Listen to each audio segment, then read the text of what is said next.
I'm going to continue to read Thich Nhat Hanh's Miracle of Mindfulness. I'm going to read Chapter 2, The Miracle is to Walk on Earth. Alan said that since he's begun to consider Joey's and Sue's time as his own, he has unlimited time. But perhaps he has it only in principle, because there are doubtless times when Alan forgets to consider Joey's time as his own while going over Joey's homework with him, and thus Alan may lose that time. Alan might hope for that time to pass quickly, or he may grow impatient because that time seems wasted to him, because it isn't his own time. So what's being talked about so far is that this is not really an easy task. If you're washing the dishes, you might dislike doing that, and you might want to be done with it, even though you're trying to be conscious and trying to be mindful, trying to be one with your experience, even though the experience doesn't feel like it's yours and it feels like it kind of sucks. And so if he really wants unlimited time, he will have to keep alive the realization that this is my time throughout the time he's studying with Joey. But during such times, one's mind is inevitably distracted by other thoughts, and so if one really wants to keep one's consciousness alive, from now on I'll use the term mindfulness to refer to keeping one's consciousness alive. So we're talking about keeping your consciousness alive, or mindfulness. Then one must practice right now in one's daily life, not only during meditation sessions. When you were walking along a path leading into a village, you can practice mindfulness, walking along a dirt path surrounded by patches of green grass. If you practice mindfulness, you will experience that path, the path leading into the village. You practice by keeping this one thought alive and walking down the path leading into the village. Whether it's sunny or rainy, whether the path is dry or wet, you keep that one thought, but not just repeating it like a machine over and over again. Machine thinking is the opposite of mindfulness. If we're really engaged in mindfulness while walking along the path to the village, then we will consider the act of each step we take as an infinite wonder, as a joy, and the joy will open our hearts like a flower, enabling us to enter the world of reality.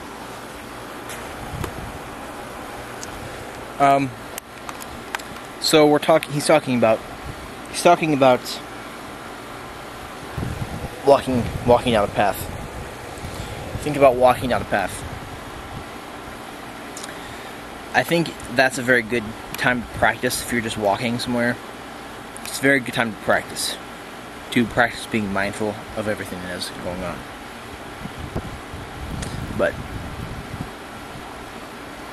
And I think he points out there that if you do this, if you're conscious of every step and conscious of the thought, I am walking down this path into the village, then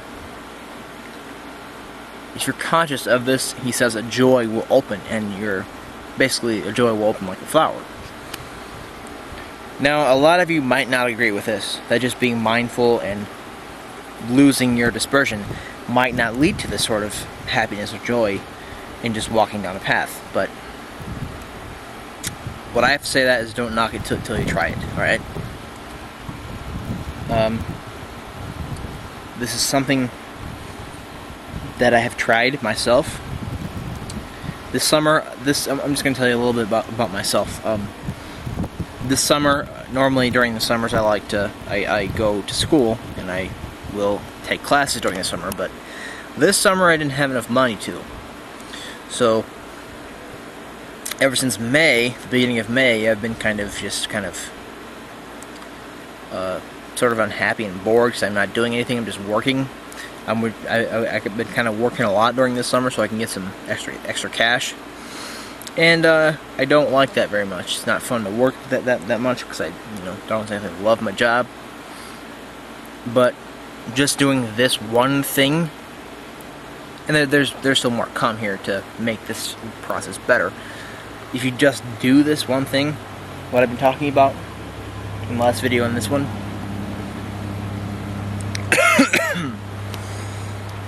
it actually does work. Unless you're not doing it right. But I'm going to continue. I like to walk alone on country paths, rice plains, wild grasses on both sides. Putting each foot down on the earth is mindfulness. knowing that I walk on the wondrous earth. In such moments, existence is a miraculous and mysterious reality. People usually consider walking on water or in thin air a miracle, but I think the real miracle is not to walk either on water or thin air, but to walk on earth. Every day we are engaged in a miracle which we don't even recognize. A blue sky, white clouds, green leaves, the black, curious eyes of a child, our own two eyes, all is a miracle. Look at this sky right now. Just kind of look at it. I mean, look at the grass.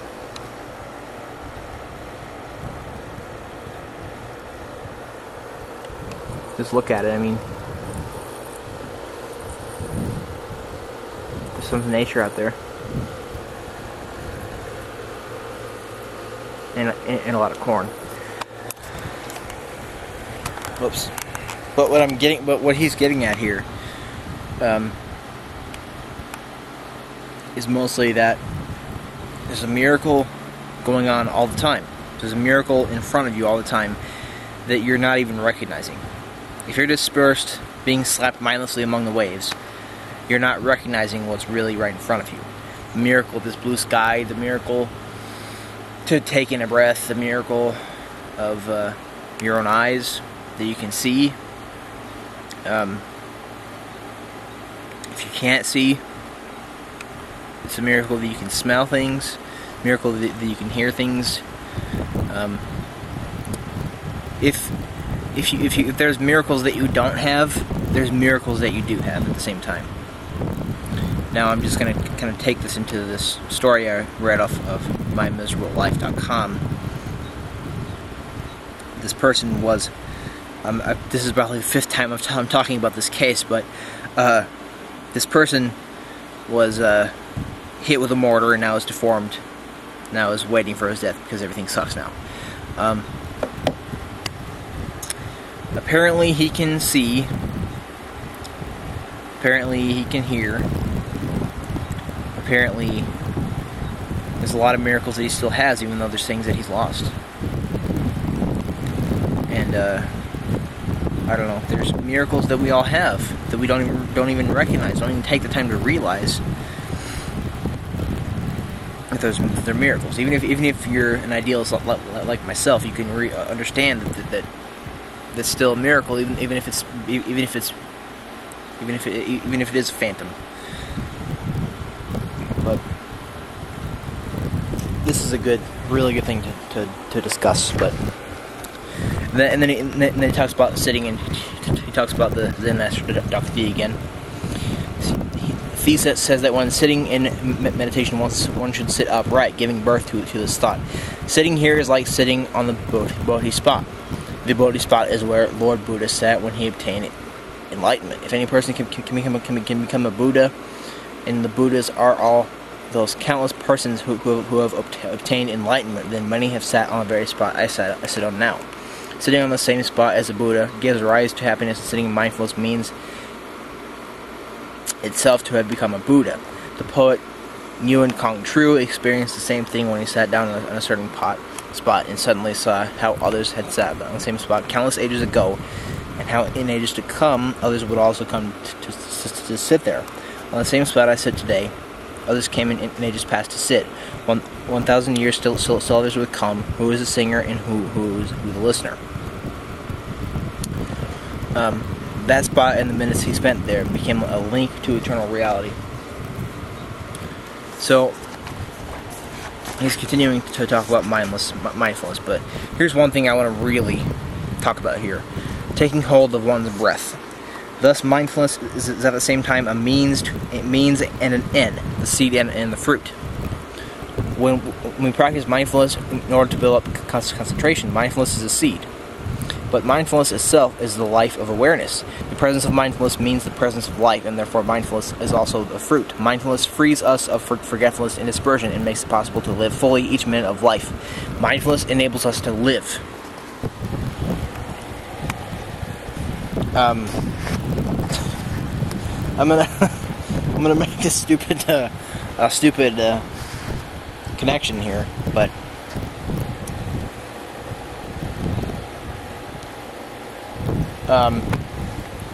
There's a song by Nicki Minaj, "Moment for Life" or something. I don't like that very much, but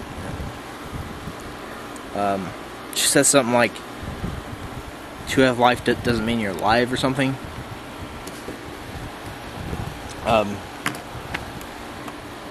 Something like that. But that I kind of got philosophical about that idea. I wasn't choosing to hear the song, but I kind of got philosophical about that idea of just because you have life doesn't mean you're alive. It was to live that doesn't mean you're alive. Mindfulness or consciousness being alive is living fully every moment that you have. And I really like this. I really like what he's saying here. You should know how to breathe and maintain mindfulness, as breathing is a natural and extremely effective tool which can prevent dispersion. By dispersion, he means not being conscious of what you are doing now, not being one with the moment that you're in right now.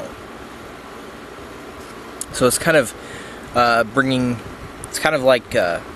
all of your consciousness together. Like if you're conscious about other things, possible plans, if you're conscious about all these different things that haven't even happened yet or happened in the past, your consciousness is out like this, sort of like your hand is spread out, because you're conscious about all these things. But this is just my own analogy. He didn't think this up. I did, but this is the way I imagine dispersion. The tips of my fingers are like centers of awareness, places that you're aware of, things that you're aware of. But if you're aware of all these things that are outside of your own current moment, let's say your one current moment is in the middle of your hand or something, this is dispersion because you are not conscious of your one current moment. But if you're in oneness with your current state of whatever you're doing, that's mindfulness. So basically, that's what dispersion is. Breathing is a natural and an extremely effective tool which can prevent dispersion. Breath is the bridge which connects life to consciousness, which unites your body to your thoughts. Whenever your mind becomes scattered, use your breath as a means to take hold of your mind again.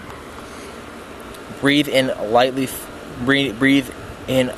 a fairly long breath, conscious of the fact that you are inhaling a deep breath. Now breathe out all the breath in your lungs, remaining conscious the whole time of the exhalation.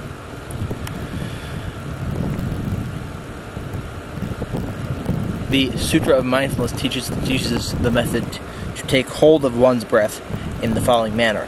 Be ever mindful, you breathe in, and mindful, you breathe out. Breathing in a long breath, you're thinking, I am breathing in a long breath. Breathing out a long breath, I am breathing out a long breath. I am breathing out a long breath. Breathing in a short breath, I'm breathing in a short breath. Breathing out a short breath, I am breathing out a short breath. Experiencing a whole breath body, I shall breathe in. Thus you train yourself. Experiencing the whole breath body, I shall breathe out. Thus you train yourself. Calming the activity of breath body, I shall breathe in. Thus you train yourself. Calming the activity of the breath body, I shall breathe out. Thus you train yourself. So, what's going on here? Sorry, I've been talking a lot to you too. What's going on here is you can have this dispersion right now, this being dispersed, being slapped among the waves, not being mindful. This is your state of consciousness right now. But I think it's good to practice going from dispersion back to consciousness. And if you take hold of your breath, you can go from this to this in 1 second. Going inside your thoughts and thinking about other things, you can be dispersed. And if you take hold of your breath, if you be conscious of your breath, you can come back like this. This is what he's basically saying. But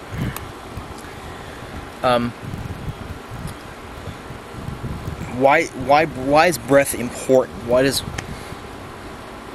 Why is it important to be conscious of your breath, to be mindful, to be in mindfulness, to have consciousness alive? Because it's a good trick to be, because like he was saying at the beginning of this chapter, Alan may be distracted, and while he's helping his son Joey with his homework, he might be feeling like he'd be doing something better, and he might lose the idea that time is really his own time also. But a good way to come back away from those distractions is to take hold of your breath. And to take hold of your breath is to take hold of your consciousness. To take hold of everything that you're conscious of. I apologize again that my tongue is switching. I don't know why. So if I'm talking weird, that's why. I'm gonna continue. Counting one's breath and following one's breath. In the meditation sessions I recently began for non-Vietnamese, I usually suggest various methods that I myself have tried. Methods that are quite simple. I suggest to beginners the method of following the length of the breath. The student lies back down on the floor. Then I invite all the participants to gather around so I can show them a few simple points. So if you don't mind, I'm going to do this.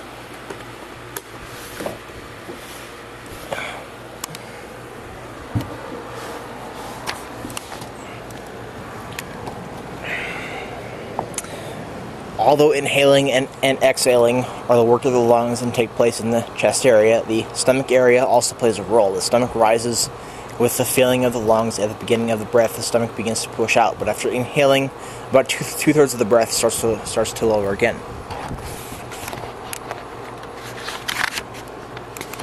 Why? Between your chest and your stomach, there's a muscular membrane, the diaphragm. So he's talking about these things. So he's saying that lying down is very helpful for this. The important thing is to guard against making too much of an effort. Too great of an effort can be dangerous for the lungs.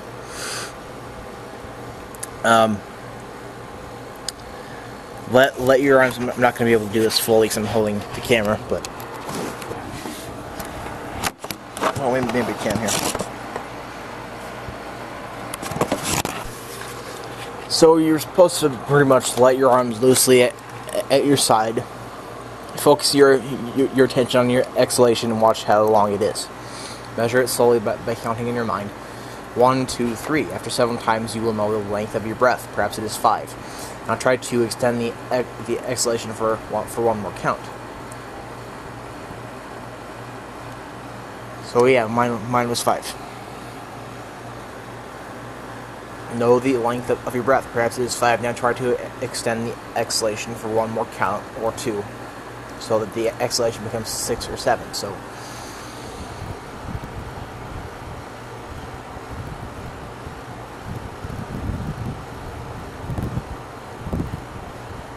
okay, that was 8. When you reach 5, and then begin to exhale from counting from 1 to 5. When you reach 5, rather than immediately inhaling before, try to extend it to 6 or 7. This way, you will empty your lungs with more air.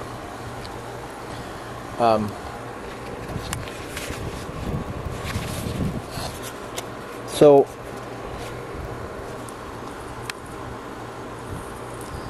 what you're supposed to be doing here is that you're supposed to be doing this with the least fatigue as possible. You're supposed to be not making much of a sound with your breath, and being conscious of the fact that your stomach is rising and lowering as you exhale and inhale, and count your inhales and exhales.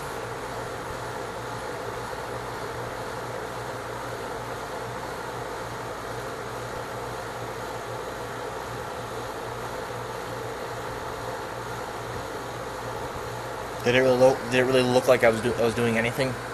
Not really. But and then he says, the minute you feel fatigued at all, you need to stop.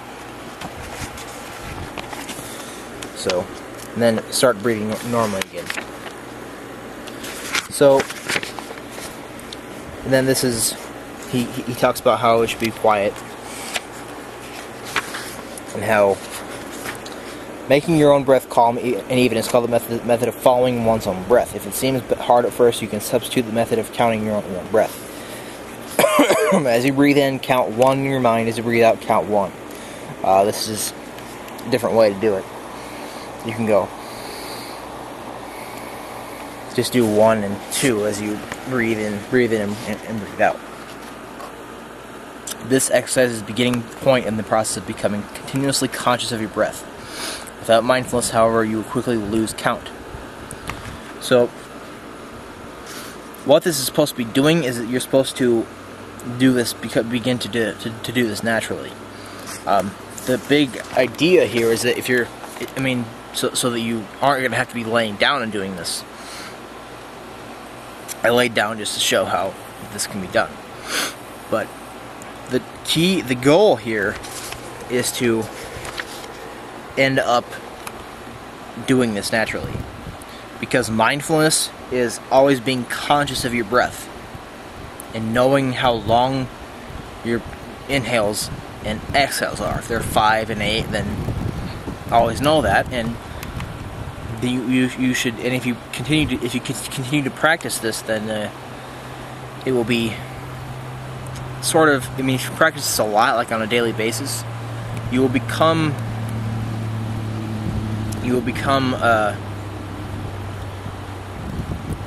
constantly doing this without having to try to be doing this. And if you're conscious of your breath, that's one more step towards being mindful, to having mindfulness. Every act is a right. Suppose there is a towering wall from the top of which one can see vast distances, but there is no apparent means to climb it. Only a thin piece of thread hanging over the top, coming down both sides. A clever person will tie a thicker string onto one end of the thread, walk over to the other side of the wall, and then pull the thread, bringing the string to the other side. And then he will tie the end of the string to a strong rope, and then pull the rope over. When the rope has reached the bottom of one side and is secured on the other side, the wall can be easily scaled. Our breath is such a frail piece of such a fragile piece of thread, but once we know how to use it, it can become a wondrous tool to help us surmount situations which would otherwise seem hopeless. Our breath is the bridge from our body to our mind, the element which reconciles our body and mind, which makes possible oneness of the body and mind. Breath is a line to both body and mind, and it is alone the tool which can bring them both together, illuminating both and bring both peace and calm. Many persons and books discuss the immense benefits that result from correct breathing. They report that a person who knows how to breathe is a person who knows how to build up endless vitality. Breath builds up the lungs, strengthens the blood, and revitalizes energy in every organ in the body. They say that proper breathing is more important than food, and all these statements are correct. Years ago, I was extremely ill. After several years of taking medicine and undergoing medical treatment, my condition was unimproved. So I turned to the method of breathing, and thanks to that, I was able to heal myself. Breath is a tool. Breath itself is mindfulness. The use of breath as a tool may help one obtain immense benefits, but these cannot be considered as ends in themselves. These benefits are only the byproducts of the realization of mindfulness. So, that is the second chapter. So what I've talked about today pretty much is that breath is very important. You have a bridge between your body and your mind. Now, it might be thought, especially if you're someone who believes that the body and mind are two different components that are not just meat that thinks, then it's definitely going to be really meaningful to you to have this. I mean, I mean, even if you're a theist, it's good to read this, because he doesn't really. I mean, even though Buddhism is a different religion, you know, it isn't like it's offensive to know these kind of tactics. Mindfulness is not against the Christian religion or the atheists' religion or the antitheist religion either. But this has been just a discussion about breathing, and I'm going to continue in the second chapter soon.